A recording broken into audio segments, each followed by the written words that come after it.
Hey guys, RanterInShades here, exercise my first memorize vlog style. Welcome to my first video with my sexy new Blue Yeti Nano. Isn't this audio just muy delicioso? Would you believe me if I told you that throughout all the 5 years I've been making videos, I was never using a microphone? I'm serious, that was camera audio you've been hearing all this time, and while I think my camera does give good audio, I'm hoping this microphone can improve my audio. So let me know what you think of the audio in this video. Anyway, I feel like making a countdown list video and generating some positive vibes because I feel like it's been a while since I've done so. I've probably mentioned before that some of my favorite music is instrumental music. Being that I'm a guitarist, I get intrigued by instrumental prowess, especially in rock and metal. I don't really see instrumentals being talked about much, at least in the realm of music reviewers or music commentators, so if no one's gonna geek out about this stuff, then I will. However, none of the songs on this list are going to be by bands that are known as instrumental artists. As much as I love the work of solo musicians such as, get ready, Jeff Loomis, Rusty Cooley, Felix Martin, Buckethead, Marty Friedman, Jason Becker, Guthrie Govan, Sean Lane, Paul Gilbert, Angel Vivaldi, Michelangelo Batio, Chimp Spanner, Nick Johnston, John Petrucci, Pliny, Steve Vai, Andy Timmons, and of course Joe Satriani, as well as instrumental bands such as The Omnific, Consider the Source, The Black Mages, Blotted Science, Scale the Summit, Power Glove, Covet, Exvius, Invalids, Geff, Valence, Animals as Leaders, Polyphia, Liquid Tension Experiment, and of course Chun. Including them in this list sounds kind of unfair considering their main body of work is instrumental music. So the songs I am including in this are basically diamonds in the rough as far as the band's respective catalogs go. They stand out as unique to the respective bands since they aren't known as strictly instrumental artists. Whenever a band includes an instrumental track on an album, I'm always really intrigued and interested to see what skill the band showcases without vocals. As much as I like a good vocalist, be it a clean singer or harsh vocalist, that's able to drive a message home or tell a story, ultimately it's the instrumental backing that sells me on a band's ability to function. Like I said, I'm a musician myself, so I'm really nerdy about this stuff. I'm also not going to be including short solo songs like Eruption by Van Halen, intros that segue into the next song like The Hellion by Judas Priest, or small instrumental interludes like Trouble Tribe's song Tribal Beast. Not that I don't think those are good songs at all, they just don't meet my criteria for this list. I'm also including one song per band, so if a band here has another instrumental song in their repertoire, don't be surprised if I don't include it. So now that all that prologue is done, here are my top 20 favorite instrumental songs that aren't by instrumental artists. Before I begin though, I was originally going to include Megadeth's Duke Nukem theme on the list, but after reviewing all the songs I was considering, I felt like the song had less and less of a place on it since all I really had to say about the song was that the main riff is badass. I might not be a gamer, but if this theme is anything to go by, I'm sure Duke Nukem's awesome, so I'll leave this as an honorable mention. Also, we might or might not be talking about something related to Megadeth later on, so prepare yourself for that. With that said, let's begin. Number 20. If you remember my best glam metal bands you've never heard of video, well, you'll have probably heard of this band then. But the name Shotgun Messiah should sound familiar. They came from Sweden and released their first album in 1989, which this song called The Explorer comes from. Harry K. Cody is already my favorite part of Shotgun Messiah, and I love how there's a track where he gets to shine. He does a lot of cool flares and whammy trickery, which are some of my favorite things about 80s instrumental shredders. If Cody were a solo musician, I'm sure he could have made a name for himself in that scene. Then again, he'd probably have to compete with Yngwie Malmsteen for the title of Swedish guitar god. It's not very often you see glam metal bands write instrumental songs, since the songs that performed well on the charts, the radio, and MTV all had vocals. But like I keep saying about glam, it's the instrumentation that really makes the genre special to me, and a song like this should really show that. You're really gonna say to me with a straight face that glam musicians are talentless when you got songs like this? What's also cool about The Explorer is the bridge section where we get some double time action. That's another thing you don't really see too many glam bands do, especially in 1989, the quintessential time to be a glam band. And the section ends with a really smooth retardando back into the chorus melody. The song really takes you places, almost like you're on an exploration, and it's a nice inclusion for the middle part of Shotgun Messiah's self-titled album. This is my favorite song from the first album, and probably my favorite of Shotgun Messiah's songs in general. If I didn't convince you enough in my best glam metal bands you've never heard of video to check out their first two albums, hopefully the cool guitar work from The Explorer can. Number 19.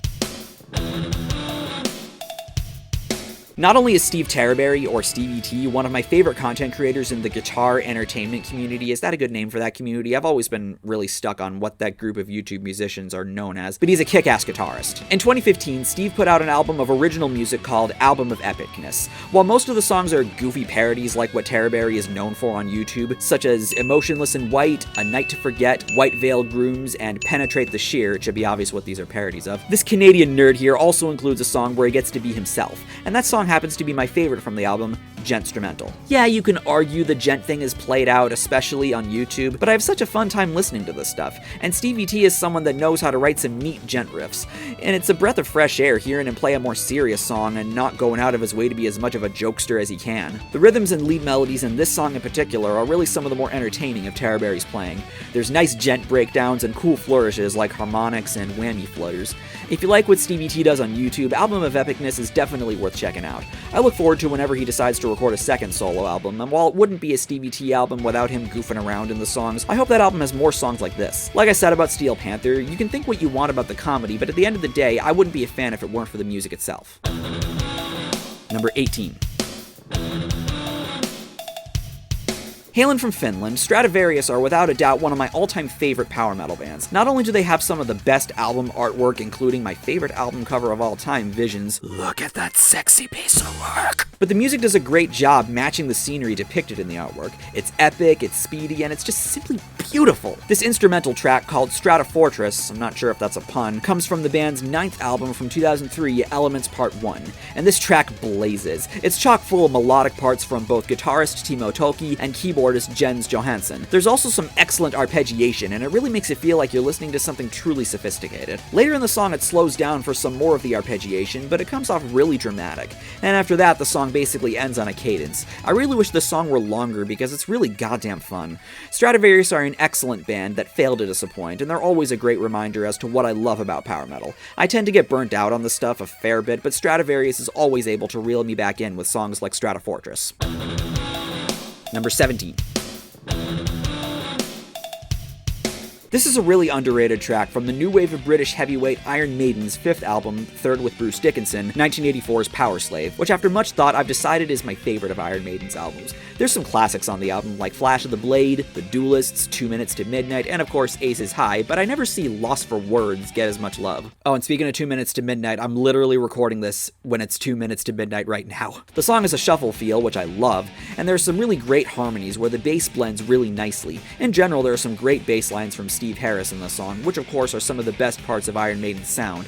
The song's also rhythmically interesting, particularly during the solo section. All around, the song's pretty damn sweet and has just about everything you could want musically from Iron Maiden. I may find the band to be overhyped by the metal community, but I'll be damned if I think they don't have some enjoyable musical parts. They're great musicians, and that plays a big part in why albums like Power Slave are much beloved. Number 16. Before Paul Gilbert joined Mr. Big, the band that, along with Extreme, became my go-to reference for technically proficient bands that ended up having a huge hit with an acoustic ballad, he had this neoclassical metal band called Racer X that initially put him on the map of hotshot 80s metal shredders on Shrapnel Records. Surprisingly though, I don't hear many people talk about them compared to Mr. Big, which is weird considering I remember getting into Racer X months before even learning about Mr. Big. Anyway, in 1999, after Gilbert took a break from Mr. Big, he reunited with Racer X to record their 3rd album, Technical Difficulties. The song featured here is the title track, and it is definitely the highlight of the album. The main riff is very intricate with complementary drumming from Judas Priest's Scott Travis. There's also some fast harmonized runs, which are always a nice characteristic in neoclassical metal, and when the song slows down, it sets up nicely for the solo from Gilbert. Racer X have some great material on their albums. If you like the shreddy stuff, this little gem of a band should be right up your alley. Paul Gilbert is an excellent virtuoso guitarist that's a treat to listen to, whether it's in the context of his solo stuff, Mr. Big, or Racer X. Number 15. Most of this list has been metal so far, but now here we got something that's a bit out of my wheelhouse. Even if you aren't the most versed in funk, Funkadelic is a name you're probably at least familiar with. They're regarded as being one of the best in that genre, particularly with their heavy psychedelic approach that's very prevalent on their 3rd album from 1971, Maggot Brain. This is the opening title track on the album, and it's a whopping 10 minutes long. Yeah, there's some spoken word parts in the song, but it's mostly known for the lengthy guitar solo from guitarist Eddie Hazel. If you like long guitar solos, Maggot Brain could very well be the longest. The inspiration behind the song is really interesting. Apparently George Clinton told Hazel during the recording session to imagine he had been told his mother had died and then found out it wasn't true. It really shows how soulful and emotional the soloing is, especially around the time when the backing instrumentation fades out midway through the song, so you're just listening to the guitar along with the chord progression the Red Hot Chili Peppers jacked for Can't Stop. Seriously, it's the same chords. The playing itself is also pretty trippy and sounds a lot like what happens when I'm bored and really want to play guitar but can't think of anything particular to play, so I just mindlessly shred head for hours. There's some weird distortion effects and use of a wah pedal that gives a very 60s as hell flavor, even though Maggot Brain came out in 1971. It sounds very off the cuff and that there wasn't much preparation for the song, but that also kind of adds to the charm. All of this accumulates as to why I find Maggot Brain to be such an interesting listen. The shredding may be mindless and the song may be long, but it definitely leaves you with some interesting pieces of imagery. Number 14.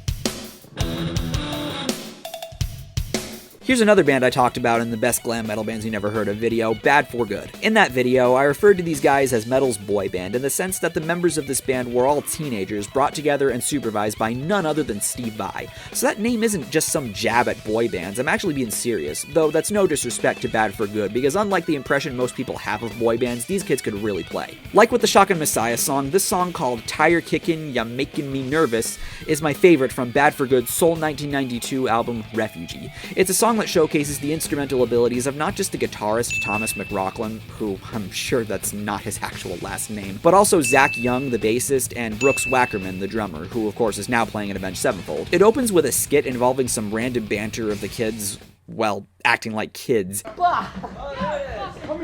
Come here! Come here! My drums, dude! Come on!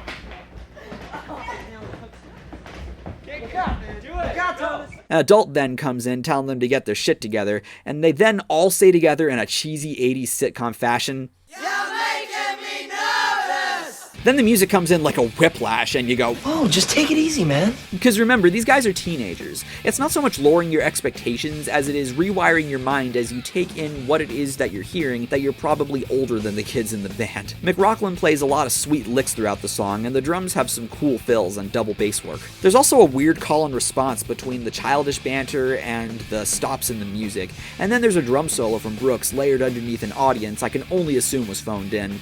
You listen to albums like The Stage from Avenged Sevenfold, or any of the Bad Religion albums from the 2000s like The Process of Belief, and this is where he got his start. Tire Kickin' takes some weird turns, like having the chorus riff played in 7/8, which is cool as hell, but the song stands out so well on this album. It's a shame that it's the only album Bad for Good ever put out. Number 13.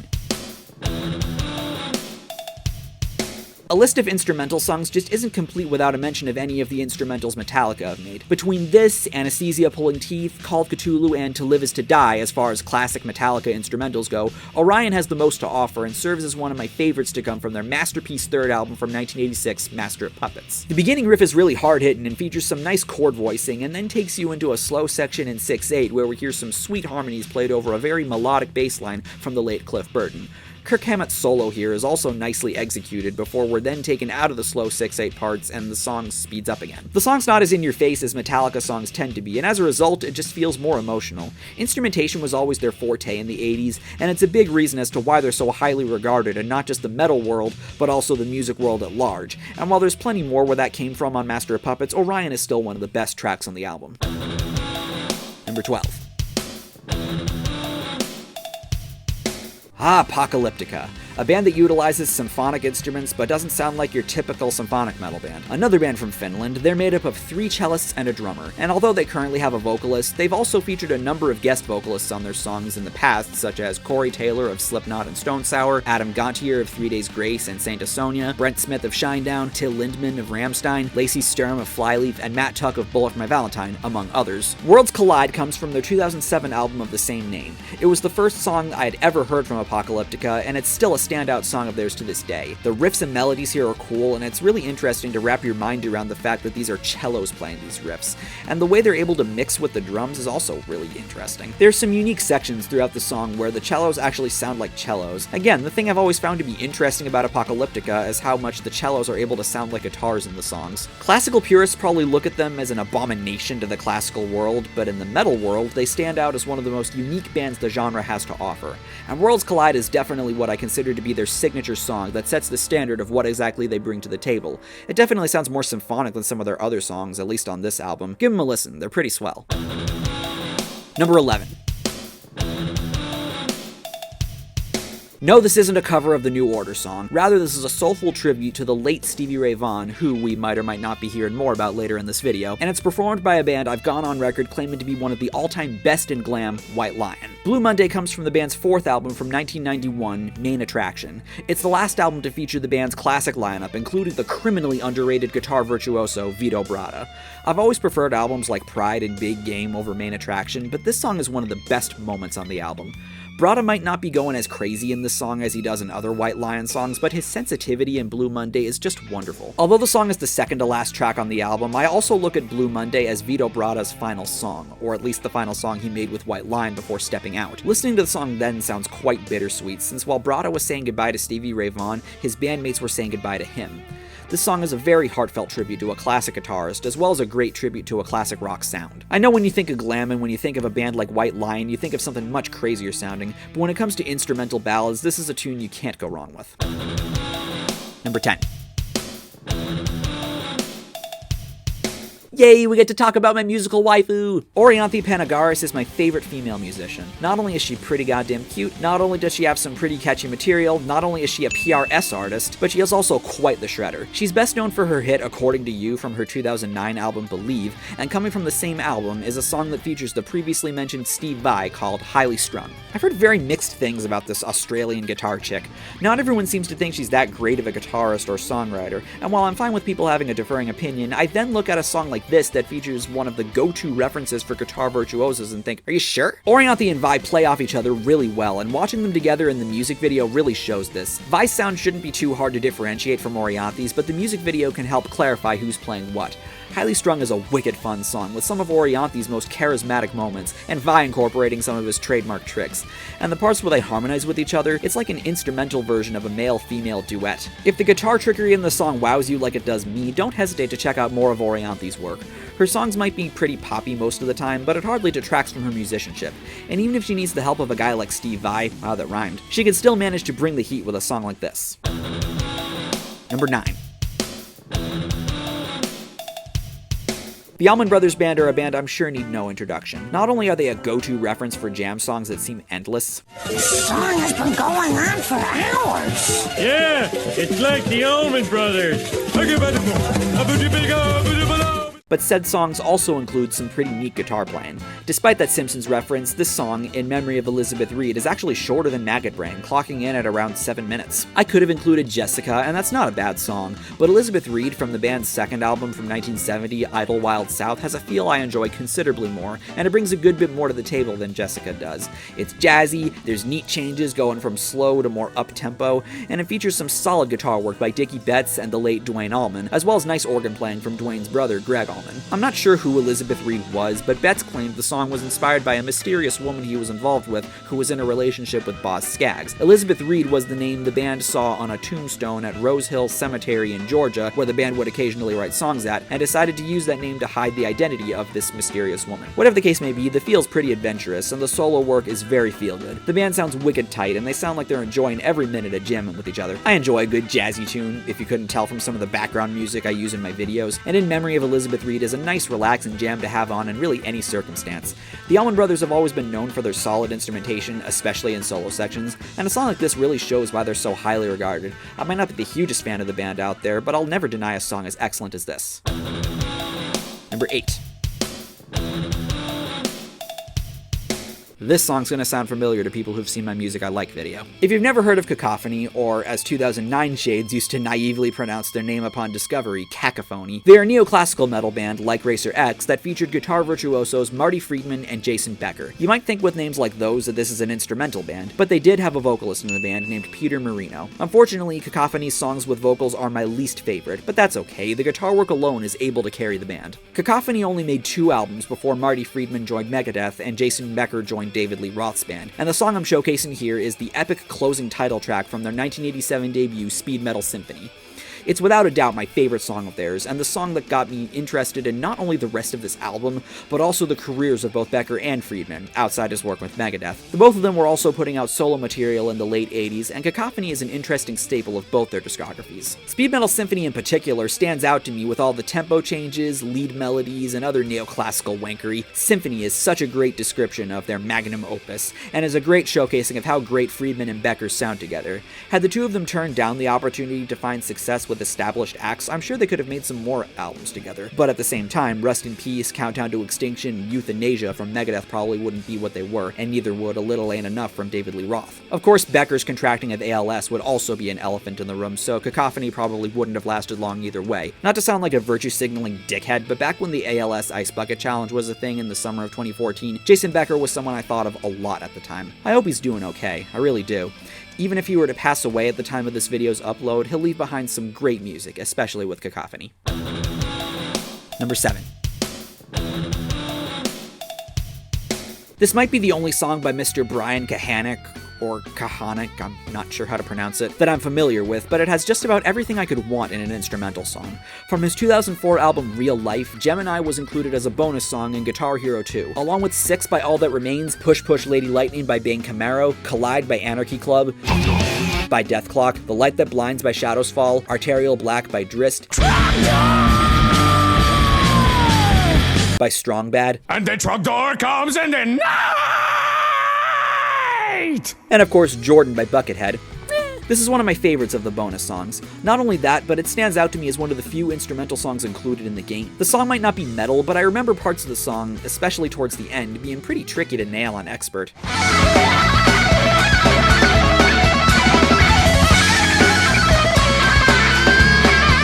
Kahanick is very soulful in his playing, and throughout the song we hear a wide array of different guitar tones, which makes the song really interesting to listen to. And the pacing until that crazy part at the end also gives the song some great framework and structure. Even the backing instrumentation is tight. The drummer does some cool flourishes, the chord progression and the rhythm guitar is neat, and there's even a cool bass solo towards the end. It's a bit tricky to pin a name to the sound here. It reminds me a lot of Slash, though at times it makes me think a little bit of southern rock artists like Ted Nugent, Leonard Skinner, and 38 Special. I might not know much about Brian Kahanick outside of this song, but I'll tell you this. A song like this makes for a great first impression of his abilities as a guitarist and writer, and a song like Gemini really sets a good standard for how I like instrumental songs to be written. Number 6.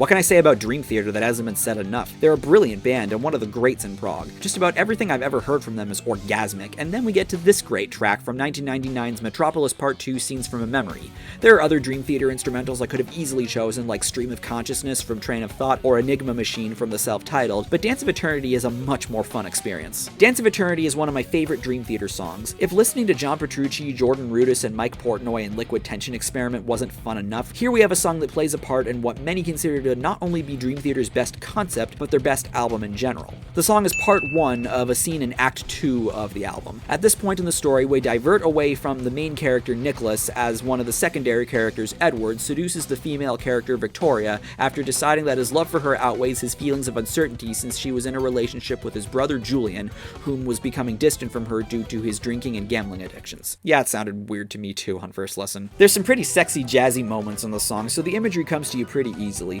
Even if you have trouble following along on the story or you just aren't that into concept albums, Dance of Eternity still functions excellently as a standalone song. Everything you could want musically in a Dream Theater song is present here. Intricate rhythms, contrasting time and feel changes, and oodles of virtuosic parts from not just Petrucci and Rudess, but also from Portnoy and John Mayung. Songs like this are definitely go-to citations for gushing over Dream Theater. It's such a phenomenal song from a classic prog metal album, and it sits comfortably within my top 5 favorite songs of theirs. What else can I really say? It's Dream Theater. They're just immune to sucking. I'll even go as far as to say I don't get the hatred for the astonishing. I liked it. Number 5. Before Dokken disbanded, leading George Lynch to form Lynch Mob, they recorded an instrumental on their 1987 album Back for the Attack called Mr. Scary, which is a very fitting title describing Lynch himself. It might not have been released as a single, but it's definitely one of my favorite Dokken songs of all time, let alone from the album. And a list like this from me just isn't complete without this song. George Lynch is just phenomenal. I look at Mr. Scary as the definitive Lynch song. Your average music listener might not know much about his work outside of Dokken, but you can't have a conversation about George Lynch without referencing this song. song, especially since it stands out as being probably the only instrumental song in Dawkins' discography. The riffs and melodies definitely also stand out to me as far as Dawkins' riffs. It's one of the more technical songs musically speaking, and it features some of Lynch's best playing, along with some of the best drumming I've heard from Mick Brown. I already view Dawkins as being right up there with White Lion and Extreme as one of the all-time best bands in glam, and a song like Mr. Scary really helps my argument. Again, when people like metal elitists say glam sucks or that it isn't metal, I get really perplexed when you have great material like this. Although Don Dokken was pretty adamant about not doing anything further with George Lynch and Jeff Pilson after that short reunion I talked about in the Crybabies of Rock video I made about him a couple years ago, they've since recorded a new song called It's Just Another Day. I've also seen some interviews with Lynch saying he'd be down to do more stuff like it. What the hell are you waiting for, Don? Come on, we need Mr. Scary up in this bitch. Number 4. Of course, a list of instrumental songs wouldn't be complete without this song either. The Edgar Winter Group might be known for being a pretty standard bluesy hard rock band with songs like Free Ride, but that just makes Frankenstein all the more stand out. Edgar Winter is a multi-instrumental musician, and Frankenstein showcases the albino playing a wide array of different instruments, including synths, saxophones, keyboards, and even timbales in the dueling drum solo with his drummer Chuck Ruff. Each section throughout the song is unique and enjoyable, and you can tell Edgar and the band are just having a lot of fun with it. So much happens in the song that the name Frankenstein sounds oddly fitting. It might not make me think much of Frankenstein's monster or even the movie Young Frankenstein, rather it makes me think more of Aliens, particularly right about here.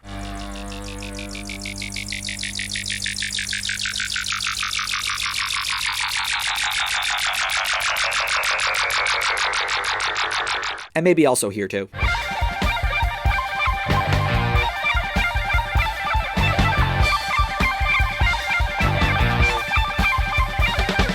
But it's definitely a go-to for me when thinking of the best instrumental tracks of all time. The main riff is memorable, and the solos from all the different instruments are hella great. The song almost seems like an accidental hit. Apparently it was a last-minute addition to the 1972 album They Only Come Out at Night, and was originally supposed to be the B-side to the song Hangin' Around, but Epic Records then decided that this was the hit, and man does that just sound satisfying. Number 3. As far as power metal goes, Firewind from Greece are another much beloved band for me. Coming from their second album, Burning Earth from 2003, The Fire and the Fury is not only my favorite song of Firewind's, but it's also the song that really sold me on the band when I was first getting into them. I love this song. The harmonized part is just awesome to listen to and really just makes the song. I could just listen to the song for this part alone. I only wish the part repeated more throughout the song because it's truly one of my favorite harmonized guitar lines of all time. The main riff is also great headbang material, and the progression in the chorus is cool as hell. Gus G is a great guitarist, and his solos in the song are a big part of why. Of course, you can't go wrong with Dream Evil, his solo stuff, or his appearance on Ozzy Osbourne's most recent album from 2010, Scream, but Firewind is where he's really in his zone. I also had the pleasure of seeing Gus G perform this song with Angel Vivaldi when they did a co-headlining tour together in 2016. Seeing the two of them play that harmony riff was one of the most beautiful moments I've ever seen live.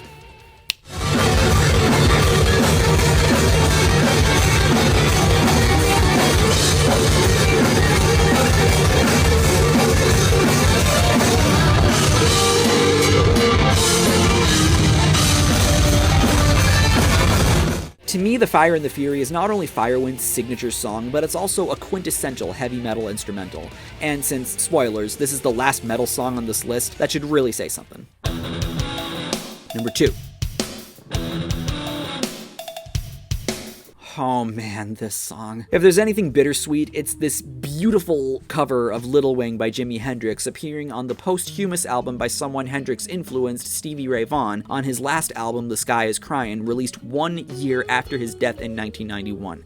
Just hits home, doesn't it? As much as I like the original version by Jimi Hendrix, I don't care if I piss anyone off by saying, I like this version so much better! I've always appreciated Vaughan's style more than Hendrix's, and I feel like his instrumental version of Little Wing brings so much more to the table than Hendrix's, and really makes the song his own. Of course, this isn't me trying to cut down on Jimi Hendrix. I appreciate his music very much, but god damn, Stevie Ray Vaughan's version of Little Wing is just a roller coaster of emotion, and I love it. The song's very dynamic and has so much of Vaughn's signature flair. I've been in awe of his playing for quite a while, and even go as far as to cite him as an influence of mine when it comes to the more bluesy aspects of my guitar playing. His version of Little Wing sticks out to me not just as my favorite of Stevie Ray Vaughan's songs, but also as one of the best cover songs of all time. In fact, whenever I get around to making a countdown of my favorite cover songs, yeah, expect this song to top that list. I don't care if it sounds like a cop-out, this song just means that goddamn much to me. It just builds up and builds up and builds up and builds up and then takes you back down for a bit and then builds up again and then comes to what feels like an abrupt halt at the end. It almost feels like a musical depiction of Stevie Ray Vaughan's career or even his life. But as sad as that might sound, there are parts in the song that sound hopeful in a way, as I picture beams of light shining through. There's just the perfect amount of emotion in the guitar playing, as well as the backing instrumentation of Double Trouble, aka Tommy Shannon, Chris Layton, and Reese Winans on bass, drums, and keyboards respectively. I could gush about this song forever, but I'm anxious to get to my number one. I could have very well put this at number one if it weren't for a little something else. Number one. You ready?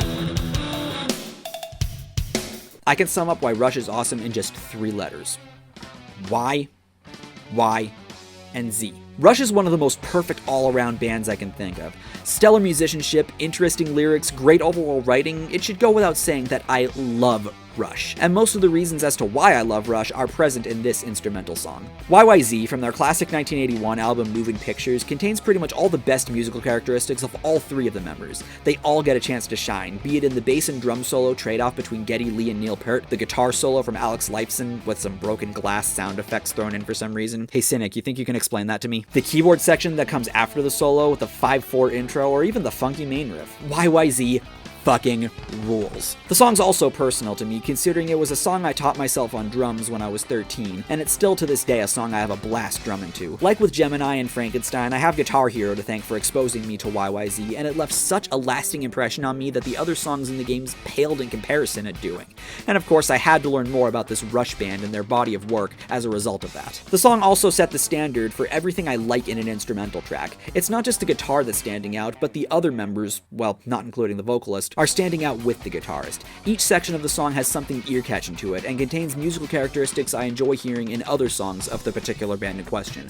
YYZ has all those things and more, and given how Rush is seen by so many people, including myself, as being one of the greatest bands to ever exist, let alone one of the best things to come from Canada, it should really speak volumes as to why this song is my favorite instrumental song that isn't by an instrumental artist.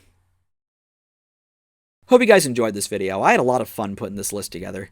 If there's any songs you felt were missing, feel free to mention them in the comments. I mean, this was originally supposed to just be a top 10 that then turned into a top 15 and then a top 20, so I can't really exactly cram in more, but I'd still love to know more great metal and rock instrumental songs. Other than that, thanks for listening to me geek out about music, take care, and have a nice day.